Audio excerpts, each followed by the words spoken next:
For years, Game of Thrones left us with burning questions, mysteries that fueled countless fan theories and late-night debates. But fear not, viewers, because House of the Dragon gave us answers to many of those questions. Today, we're counting down the top 10 Game of Thrones questions finally answered in House of the Dragon. Let's dive in. Kicking off our list at number 10, can fire burn a dragon? In Season 1 of Game of Thrones, we heard Daenerys confidently state that fire cannot kill a dragon.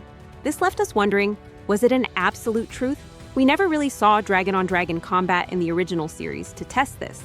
And since she herself proved fireproof multiple times, we assumed dragons shared this immunity too. But House of the Dragon finally gave us an answer during the epic battle between Aemond and Aegon, where we witnessed a dragon and its rider being burned. So, yes, dragons can be harmed by dragonfire. They are powerful, but not invincible. Moving up the list at number 9, why dragons didn't go beyond the wall. Dragons are magnificent creatures capable of traveling vast distances in a single flight. We saw Drogon, Rhaegal, and Viserion soar across continents in Game of Thrones. So, a persistent question lingered. Why did the Targaryen dragons never venture beyond the wall? What held them back? While House of the Dragon doesn't explicitly give us a definitive answer, the events surrounding the wall offer some clues. The wall is not just ice. Ancient spells and enchantments were woven into its very fabric to ward off threats from the north, including the White Walkers, and potentially their magic. It's plausible that these same magical protections also deterred dragons from crossing, perhaps creating an invisible barrier or causing them discomfort. Or it could just be the fear of what lies beyond the wall. This is shown in House of the Dragon, when Cregan Stark, the Lord of Winterfell, recounts to Jacaerys Velaryon that King Jaehaerys and Queen Alysanne once visited the wall. However, they're dragons. Even the powerful Silverwing refused to cross it. And we all know what happened the last time a dragon crossed the wall. At number 8, from where did the 3 dragon eggs come from? Daenerys Targaryen's dragon eggs were believed to be the last in the world, making their origin a significant point of curiosity for everyone. How did they survive the doom of Valyria and the subsequent centuries?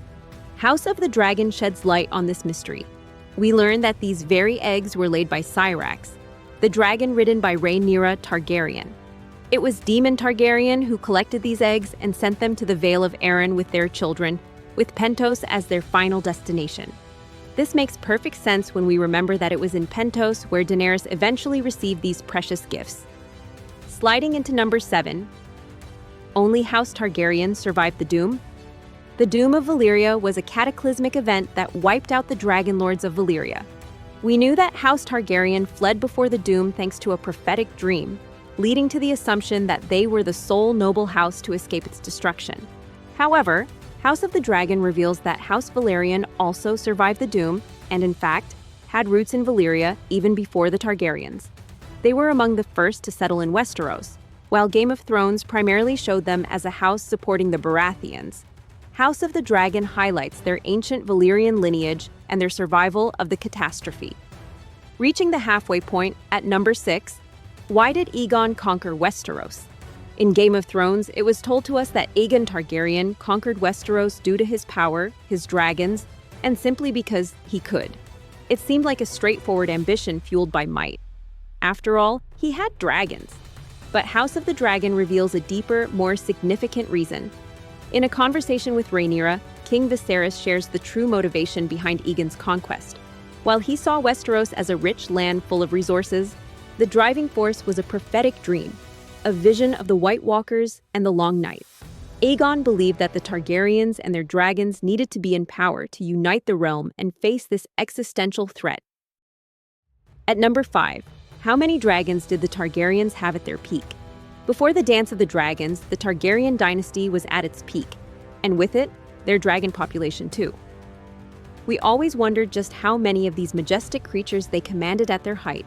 In House of the Dragon, Daemon Targaryen provides us with some concrete numbers. He mentions that the Greens have 4 dragons, while the Blacks boast 14 adult dragons, plus an additional 20 dragon eggs. This gives us a glimpse into the sheer power the Targaryens wielded before their civil war. Now that's the firepower that would make even Daenerys jealous. At number 4, how do dragons fight each other? With only 3 friendly dragons in Game of Thrones, we never witnessed dragon versus dragon combat. With Daenerys' dragons largely on the same side, we didn't get a real sense of how these aerial behemoths would clash. House of the Dragon delivered on this front spectacularly. We witnessed intense and brutal aerial battles between dragons, most notably the tragic encounter between Vhagar and Arax, and other confrontations throughout the series. These scenes showcase the ferocity of dragon combat, giving us a much clearer picture of how these creatures fight. Now, at number 3, where did the dagger come from? One of the most significant Valyrian steel weapons in Game of Thrones was the cat's paw dagger. First appearing in the assassination attempt on Bran Stark, it later became the weapon Arya Stark used to slay the Night King. Its origins remain shrouded in mystery. House of the Dragon finally reveals the dagger's history. We learn that it originally belonged to Aegon Targaryen, the Dragon Lord who followed his daughter Daenerys' prophetic dream and fled Valyria before its doom. This connection to the very foundation of House Targaryen adds immense weight to the dagger's significance in the overall saga. Almost at the top, at number 2, what started the Targaryen Civil War?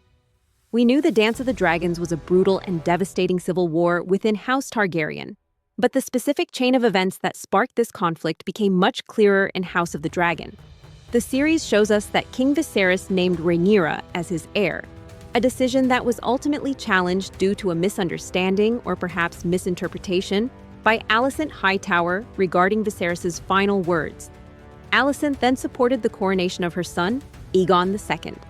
However, the true catalyst that plunged the realm into war was the tragic death of Rhaenyra's son, Lucerys Velaryon, at the hands of Aemond and Vhagar. This act of violence solidified the opposing factions and made war inevitable. And finally, our number 1 answer. How did the Prince That Was Promised prophecy survive? The prophecy of the Prince That Was Promised was a central element of the Game of Thrones narrative. But how did this ancient prophecy endure for generations, even when the Targaryens weren't in power? Many believed it originated with the Red Priests and Priestesses of R'hllor, like Melisandre. But House of the Dragon reveals the true origin of this crucial prophecy. King Viserys shares with Rhaenyra that it was Aegon the Conqueror who first had this prophetic dream of the long night and the need for a Targaryen ruler to unite the realm. This song of ice and fire was passed down through Targaryen monarchs from generation to generation, a closely guarded secret. The Red Priestesses in Essos also carried a version of this prophecy, suggesting a shared ancient origin, or perhaps the Targaryens themselves spreading the word across the sea. What did you think of these revelations?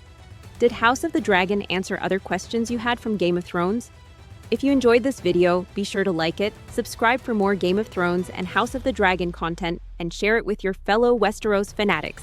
Thanks for watching, and we'll see you in the next one.